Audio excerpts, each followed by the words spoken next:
ओम नारायण नारायण। ओम नमो भगवते वासुदेवाय। श्रीमद् भागवत महापुराण सुख सागर चौथा स्कंध पांचवा अध्याय। सती का नाच सुनकर शंकर जी का वीरभद्र को उत्पन्न करना तथा उनके द्वारा दक्ष वध वर्णन। मैत्रेय जी बोले, यह समाचार शीघ्र ही नारद जी को मिल गया। उन्होंने शिव जी के पास जाकर कहा, सती ने दक्ष के यज्ञ में प्राण त्याग दिया और भृगु ने मंत्र बल से आपके पार्षदों को भगा दिया है और आप यहाँ चुपचाप बैठे हैं। यह सुनकर शिव जी के क्रोध की सीमा न रही। उन्होंने अपनी जटा को खोलकर पृथ्वी पर पटक दिया, जिससे वीरभद्र उत्पन्न हो गए, जिसके हजारों मुख सूर्य जैसे देदीप्यमान तीन भयंकर नेत्र और दाढ़ें थी। उन्होंने शिव जी से पूछा, मैं क्या करूं? शिव जी ने कहा, तुम यज्ञ सहित दक्ष का नाश करो। यह सुनते ही महावीर भद्र शिवगणों को साथ लेकर दक्ष के यज्ञ की ओर दौड़े।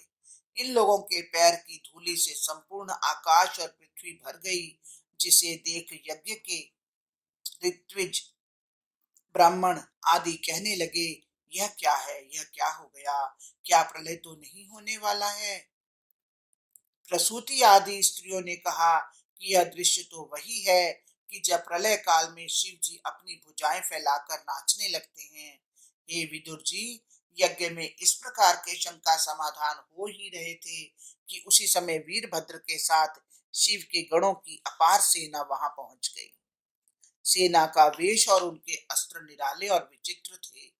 इन लोगों ने यज्ञशाला को घेर लिया, उसे विध्वंस करने लगे। सभा मंडप, पाकशाला और अग्निशाला तथा मेषशालाओं को तोड़ फोड़ कर यज्ञ कुंडों को अपवित्र कर दिया।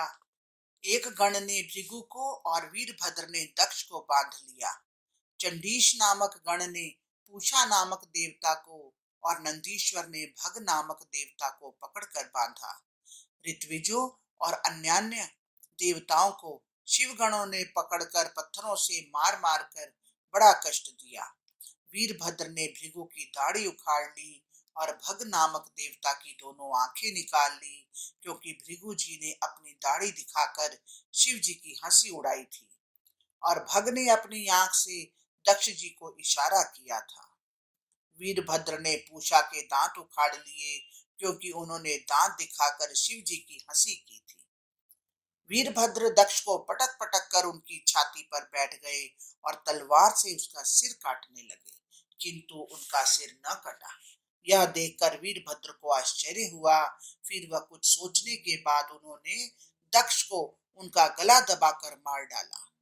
तदंतर वीरभद्र ने दक्ष का सिर तोड़कर उसे दक्षिणाग्नि में हवन कर दिया और फिर समस्त गणों के साथ वीरभद्र जी कैलाश को लौट आए।